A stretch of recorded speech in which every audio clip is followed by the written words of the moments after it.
original nonprofit called Inspiring Orphan Care, which strives to live out James 1:27. And their mission is to inspire people to help the orphan crisis as Christ has called us to do, either by adoption or supporting those families who are in an adoption journey. So their nonprofit awards adoption scholarships to families who have been called to adopt, and they serve children and help children have a forever family, which is so exciting. And Dr. Butler also serves in her local church, mentoring new moms, supporting adoptive families. There's so much good in the world that she does. And Laura, we're so grateful to have you on the show today. Thank you so much for giving us your time. Thank you. It's an honor to be here this morning. Well, Laura, we would just love to hear your story of how you came to know the Lord and how he called you to a life of faith.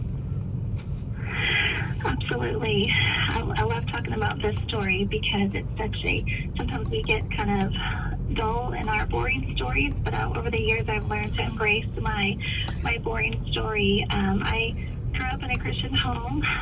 It was kind of just something that we did on Sunday, though. It wasn't something that we lived out. And so I can remember at an early age just really hearing the Holy Spirit just kind of speak to me. And there's a couple times in my life that I can pinpoint to where the Lord was just speaking to me and protecting me from some certain family issues. And I can remember at 8 years old at our church just kind of recognizing that I was a sinner and that I needed more of Jesus and to live a life that honored him. And I began my journey like any, Baptist girl at the church and Vacation Bible School her whole life. And it wasn't until probably early into college that I remember somebody I ran into in high school, and they said, "Oh, I didn't know you were a believer." In high school, and it took me by surprise. I was thinking, oh my gosh, what do you mean? Like, I never did anything wrong. I had the Christian t-shirts from all the concerts, and it just really was kind of a moment in my life. And I thought, it's so much more than just some secret little decision that you make. You really have to have a life that is, centered around the Lord, and that people can come to know you through your life and through the decisions that you make, that you're not afraid to trust him. And so at that point in my young 20s, I realized, I was like, okay, it's more than just getting my little insurance in life. I really have to be able to make sure my life is different. And so I just began, Doug and I just began to pray and give our marriage and give our family to the Lord. And so I was baptized when I was little, but I've always just kind of recognized that the Lord wants us to be more than just good girls. He wants us to do great things for him. And so over our life, we've just been convicted of that, to truly trust the Lord with our finances, with our home, with our children, and that he has done so much for us that, we want to be able to be honorable to him in all areas of our life. I love the way that you said that. The Lord wants us to be more than good girls. He wants us to do great things. That is such a great word of encouragement, because he does. And I love that he can use ordinary stories. And it is encouraging, Laura, to know that you can come to know the Lord. You can grow up in a home without trauma or a terrible story, that God can use people and stories like that. And I think that's encouraging for people who do have a more difficult story, because we know that we can create those new beginnings for our families. Even people who maybe didn't experience that, you can create that for your family, and that is always just the goodness of God and the blessing of God. So how did you meet Doug and start your family? Well, I won't take credit for that comment. I do remember reading that from Louis Giglio. He wrote that in a Bible study, so I won't take credit, but I've tried to live my life according to that. Now, speaking of Louis Giglio, Doug actually graduated from Baylor in the 90s, and he had the opportunity of really sitting underneath town. But he was a little bit older than I was. I was finishing high school at our home church in Deer Park, and he was still finishing up his graduate degree from Baylor and coming home on the weekends and leading worship for the youth group. And I just love it. And so it was actually out at finished high school. It was that summer afterwards. And my famous words is, I would say, who's that guy with the goatee? He was up there playing bass and leading worship for Sunday night services. And then a friend introduced us, and we dated for a couple of years and then got married. So we're about to celebrate our 30th wedding anniversary this next year. So super, super fun. That is a really big deal. Honestly, that is a big deal.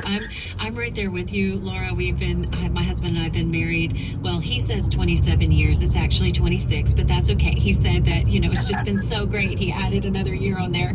But looking around and arriving at this place, with our peers, I'm starting to realize how precious that is, what a gift that is to have such a long tenured marriage. And I'm sure you would agree with me, Laura. It is not easy, but, because we're human. We are human and we make mistakes. But God, that is I don't know, you and I have talked about that. That is the only saving grace in our lives. And so tell us about how God started to call your heart. When did you first have an idea that you might be on a journey to adopt? Is it something you always felt, or is it something new that the Lord put on your heart? How did that exactly unfold? So my sister is actually adopted, and so we always, kind of had adoption in our family, but I never in a million years would think that'd be something I did, because I saw the hard part of it, I'm not going to lie.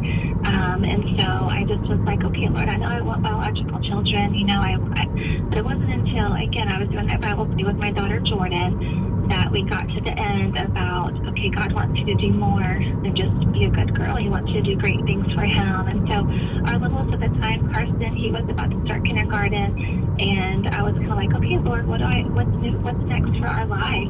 What can we do?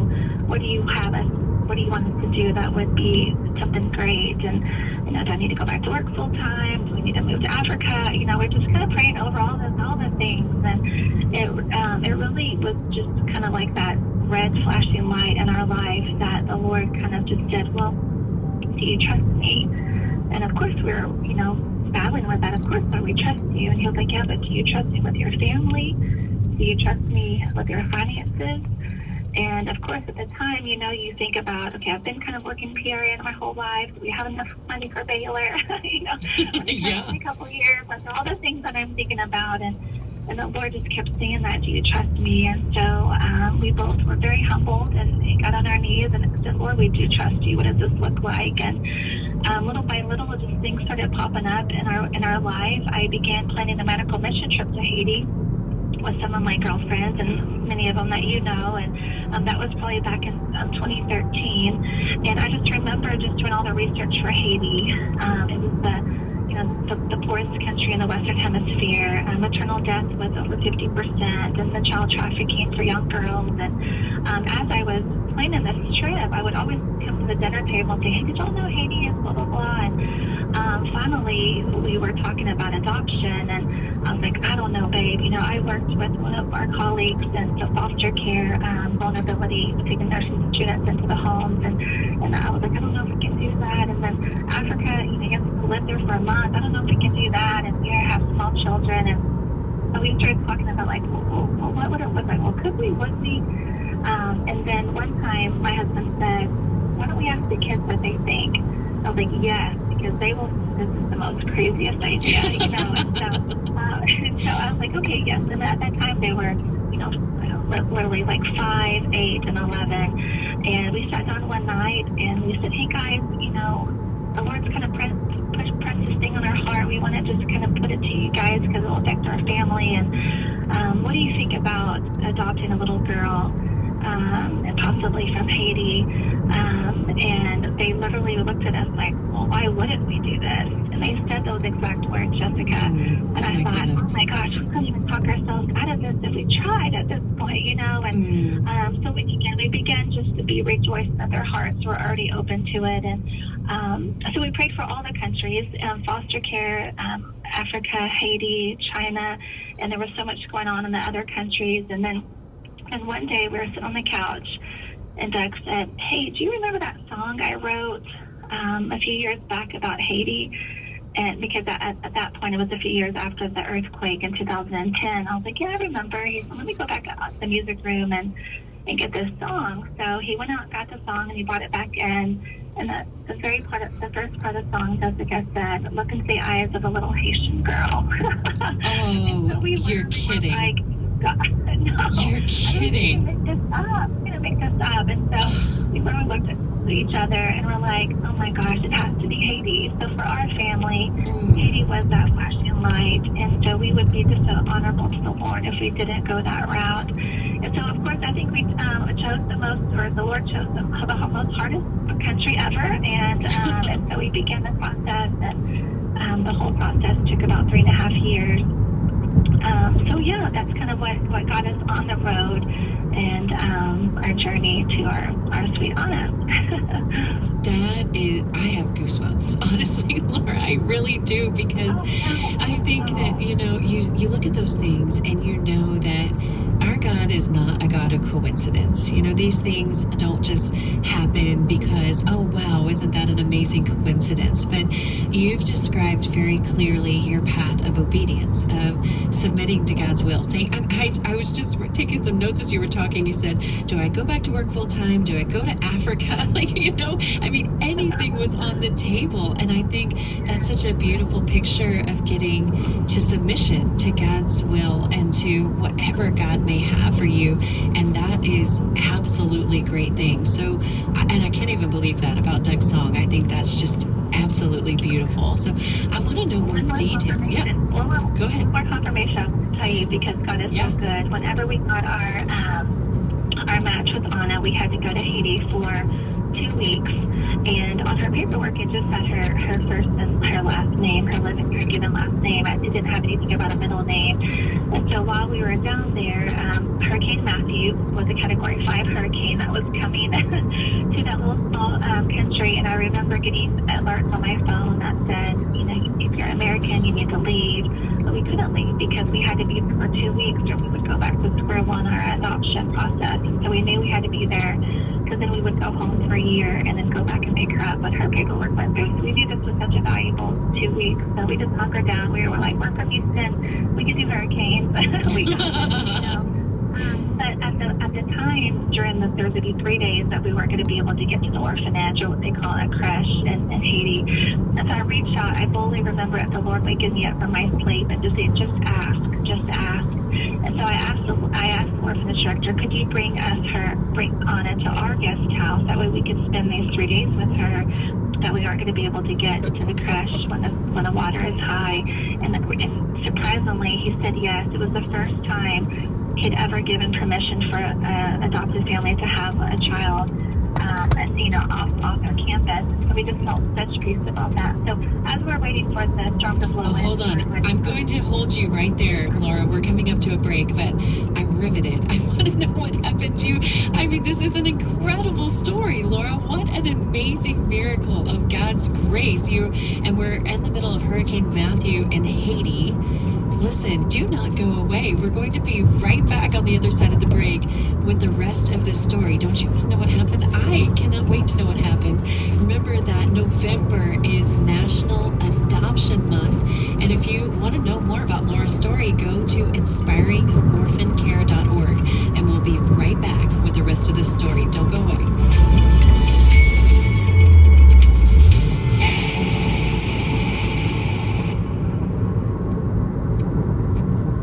Caregiver Minute with Peter Rosenberger. My journey, it's filled with a lot of wrecks, a lot of carnage. I'm not some scholar. I'm not some insightful church leader. I'm just a guy who's taken care of his wife for 4 decades, and I've made every kind of mistake in the book. But I have the benefit now of 4 decades, and I can see God's hand, His provision, and I can see things that when I was a young man, I couldn't see. I certainly couldn't say, this is the day that the Lord has made. I will rejoice and be glad in it. I couldn't say that. But when you have had a transformative encounter with Christ, it changes everything. And there are days that Gracie and I will face that we will weep, we will be frustrated, we will be discouraged. But now I have something that helps me transcend that so that I can then in turn help her do the same. And that's why I can join my voice with Fred Hammond. This is the day. Hope for the Caregiver with Peter Rosenberger. Saturday mornings at 8 Eastern, 7 Central on American Family Radio. Danny, the baby just rolled over for the first time. Oh, what a strong little boy. Atta boy, son. You're on your way. Oh, who's my strong little man? Rollovers can be milestones in life, some early on and some later.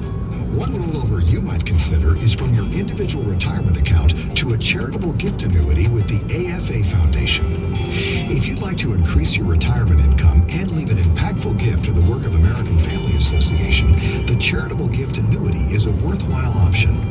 To learn more, contact the AFA Foundation at 800-326-4543, extension 345, or email foundation@afa.net. If you own an IRA, would like to increase your charitable giving, but need retirement income, the IRA to CGA rollover may be for you. Call the AFA Foundation at 800-326-4543, extension 345. Here's Dr. Ben Witherington from the American Family Studios documentary, The God Who Speaks. A Christian, in order to defend the veracity of the Bible, first needs to know the Bible. And unfortunately, we live in an increasingly biblically illiterate world and a biblically illiterate church. To me, this is often discouraging. Our culture is already increasingly turned off by Christianity and Christians. So you don't need to encourage them any further in that direction. So you need to find a way to be persuasive about the truth of the gospel in this particular time, in this particular culture, with your immediate audience. A good font of knowledge of the Bible is critical, but some wisdom about who you're addressing and how to best address them in a persuasive way is key. Visit thegodwhospeaks.org. And we're talking to my friend, my colleague, my fellow nurse, a great woman of faith, Dr. Laura Butler, about her season where she is adopting. Let me give you some information about some statistics on adoption. November is National Adoption Awareness Month. And in the United States, there are currently about a little over 1 million children who have at least one adoptive parent. That means if you are not a family who has had a journey of adoption, you know a family who has had a journey of adoption. About 37% of adopted kids in the U.S. come from foster care, 38% from private domestic adoptions, and 25% are international adoptions. Now, on average, children in foster care wait almost 3 years to be adopted. And the latest statistics that I could find from 2022, just under half of children who left foster care were reunited with their families. 27% were adopted, 11% placed in guardianship, and then other kids age out of the foster care system without ever being adopted. The average age of adopted kids is 6, and about a third of them are 9 years or older. And we left you on a cliffhanger. Let me tell you, Dr. Butler, Laura, was telling us her story of adoption, and just to catch you up with where we are, God laid the road, gave her children great faith. I think, Laura, the faith of a child. It takes the faith of a child, if we only could have that. And laid the groundwork for her to have a heart for a little girl in Haiti. And they just arrived to Haiti. The Hurricane Matthew is coming, and they have asked, can they see her before the floodwaters rise and make that orphanage inaccessible? So, Laura, I'm going to let you take it right back up right there. So we had the honor of having her come to the guest house, and we were doing sidewalk chalk when the rain started coming in, and there was a sweet girl who went to international school that was staying there as well. So she was kind of helping us translate, because at the time, Anna only spoke Haitian Creole, and so there was a little bit of a language barrier. There's only so much she can do with sign language. And so as we were outside doing sidewalk chalk, the little girl asked Anna, hey, what is your name? And so she was writing her name on the ground, and she wrote Anna Cherie. And I did a double take, and I said, did you say that was her middle name? And she says, yes. And remember, they didn't tell us anything about a middle name. They just told us her first name and her given month. Hello, Stephanie. How are you? Good, how are you? So you can just pull forward, Uh-huh. fix up the back license plate, and you're good to go. How was your work? Oh, good, thank you. Oh, okay. Okay, then. Bye.